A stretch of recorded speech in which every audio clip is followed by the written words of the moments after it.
So, what are some ways we could set our comic book store apart from the competition? Kids buy comic books. It would be great to figure out a way to get more kids in the store. You know, when I was a kid, I loved going there, but I could never get a ride. Ooh, what if we got a van and drove around and picked kids up?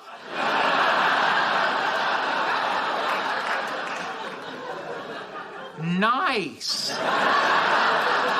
You like at parks and schools. Toy stores, puppet shows.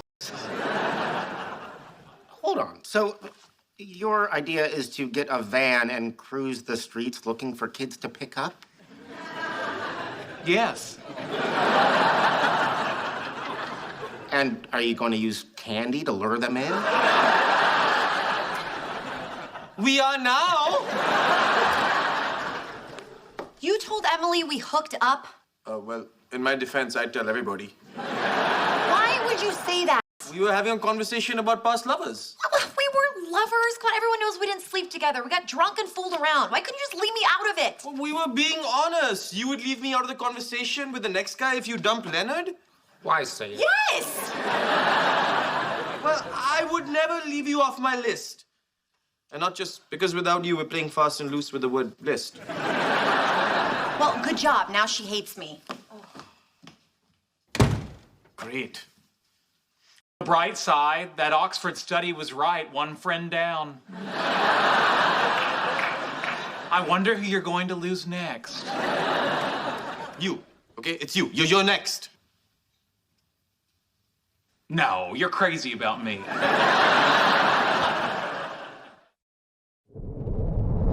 Marty and Doc never have had broad? I don't know. You did it to me.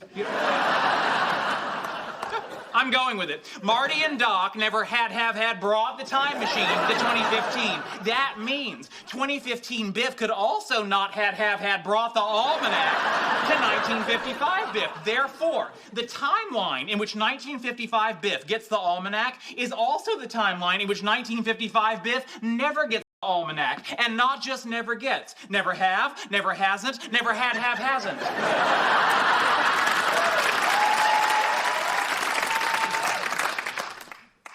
He's right. Also, what kind of name is Biff?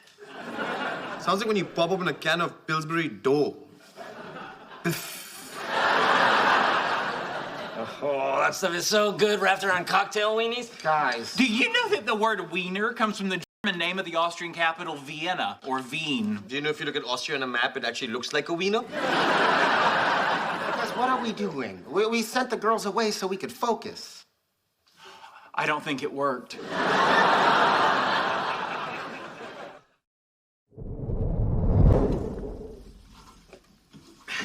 I'm sweating already. Yeah, is the person beneath you allow me to say, I know?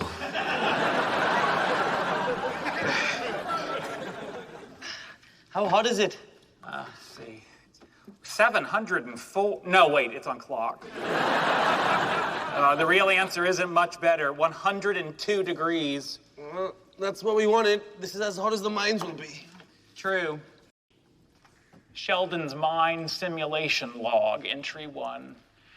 Koothrappali's restating of the obvious is already getting on my nerves. Here you go, Doctor. Red Zinger with 1 teaspoon of honey. Thank you. Neat Star Trek mug. I actually have one of the phasers from the original TV show. Cool. How'd you get that? Oh, easy. Gene Roddenberry needed a vasectomy. Wait a minute.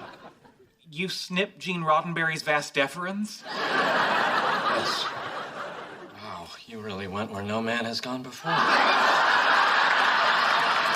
I don't like to brag, but you see, I'm kind of the doctor to the star's urinary tracts.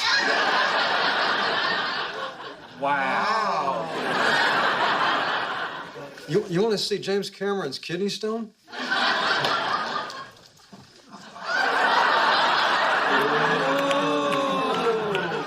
He was so happy after he passed it, he gave me a Terminator. That is amazing. How long have you been collecting?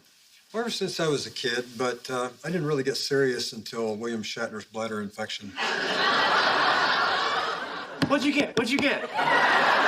Well, he said it was a tribble. It could be a toupee, but either way, it's pretty cool. I would love to see your collection. Anytime. We've got some cool stuff. When I first started, I thought it'd be a good way to meet women, but, well, you know. Oh, We have three. Could I ask you a personal question? Sure. I mean, you're a guy like me. So how'd you get a girl like Penny? Oh, well, you know, just being myself, really. Oh, please. You know, I'll tell you how he did it. Implacable, relentless badgering. In urology terms, he was a drug-resistant staph infection, and she was a urethra that could not shake him. I don't know that I'd call myself an infection. A gallant man would defend his fiancée for being called a urethra. Can we please change the subject? Hi. Well, that didn't go your way. You know, if you're not going to learn how to do this, they make some pretty good clip-ons. Bruce Wayne doesn't wear a clip-on. Bruce Wayne doesn't make his roommate tie it for him. His name is Alfred, and yes, he does. Perfect. What, are you sure? It's my first prom. I want to do it correctly. I thought you were going to pretend to be an alien. I was, but Penny didn't want to. You didn't want to. Bernadette, Amy, Kutherpolly, and Wolowitz didn't want to. But even I knew it was weird to hire somebody.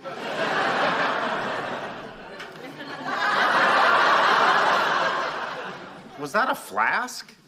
Yes, I've decided to embrace all of the traditions associated with prom, including spiking the punch.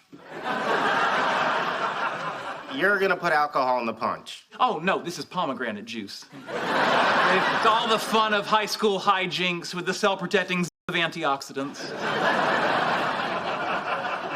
If you had ripped jeans and a leather jacket, you'd be like the toughest kid on the Disney Channel. So, anything else planned for tonight? Oh, everything. Getting our picture taken, slow dancing, being elected prom king. Pointing out that kings aren't elected. It's gonna be off the hook. And while you're at it, I know that at this age your hormones are raging, but just because all your friends are having sex doesn't mean you have to. Why would you say that? You know, because a lot of people lose their virginity on prom night. Penny implied the same thing. Is this true? Just relax. It's a joke. You don't have hormones.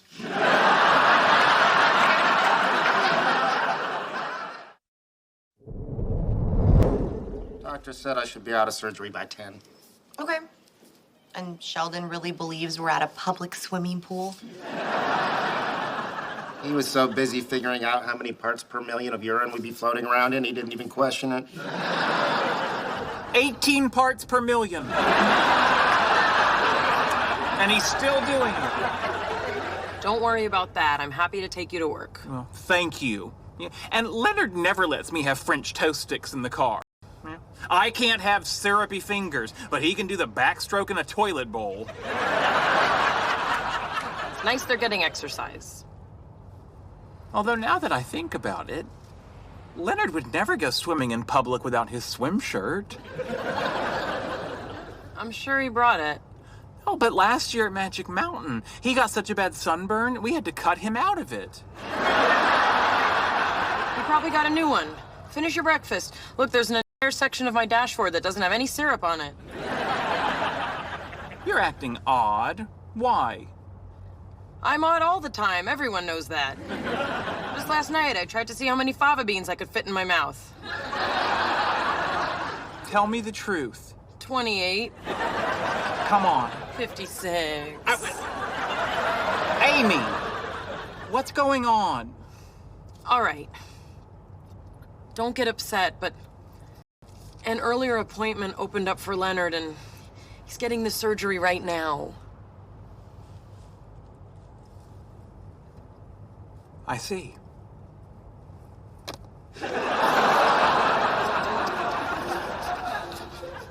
Take me to Leonard. Just go to work. He'll be fine. Amy, he's my best friend. And if you don't take me, I'm going there anyway. Fine. It's sweet that you care about him so much. I do. And I wouldn't be able to forgive myself if something happened to him and I wasn't at his bedside to say I told you so.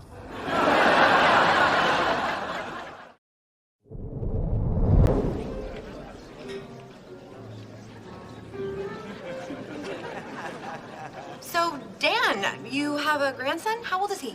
7. Oh, yeah. I remember him from the picnic. He was one crying like a wuss the whole time. I heard he was being picked on by a mean kid.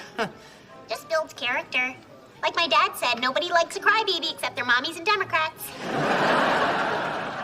I need another drink. What's his problem? Oh, I don't know, maybe he didn't like the fact that you called his grandson a wuss. Well, I didn't think you were supposed to say sissy anymore. Okay, look, I know what a good person you are, but sometimes people think you might come off a little harsh. What? I'm like the sweetest person I know. Look at me, I should be in a tree baking cookies. Yes, but once in a while, people think you're a little mean. Oh, yeah? You one of those people? No, I think the cookie thing.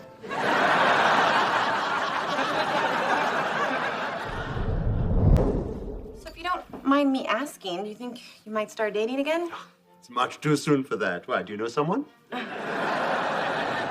No, but if things don't work out with me and Leonard, I'll give you a call. Wait, how much do you talk about Star Trek? Okay, let's get this Victorian party started. I've done some research about some traditional parlor games we can play. Like what? Well, there's a fun one called Ball of Wool. You take a ball of wool and you put it right in the center of the table. Then people sit on opposite sides of the table and try to blow the wool off. Sorry, she's taken too.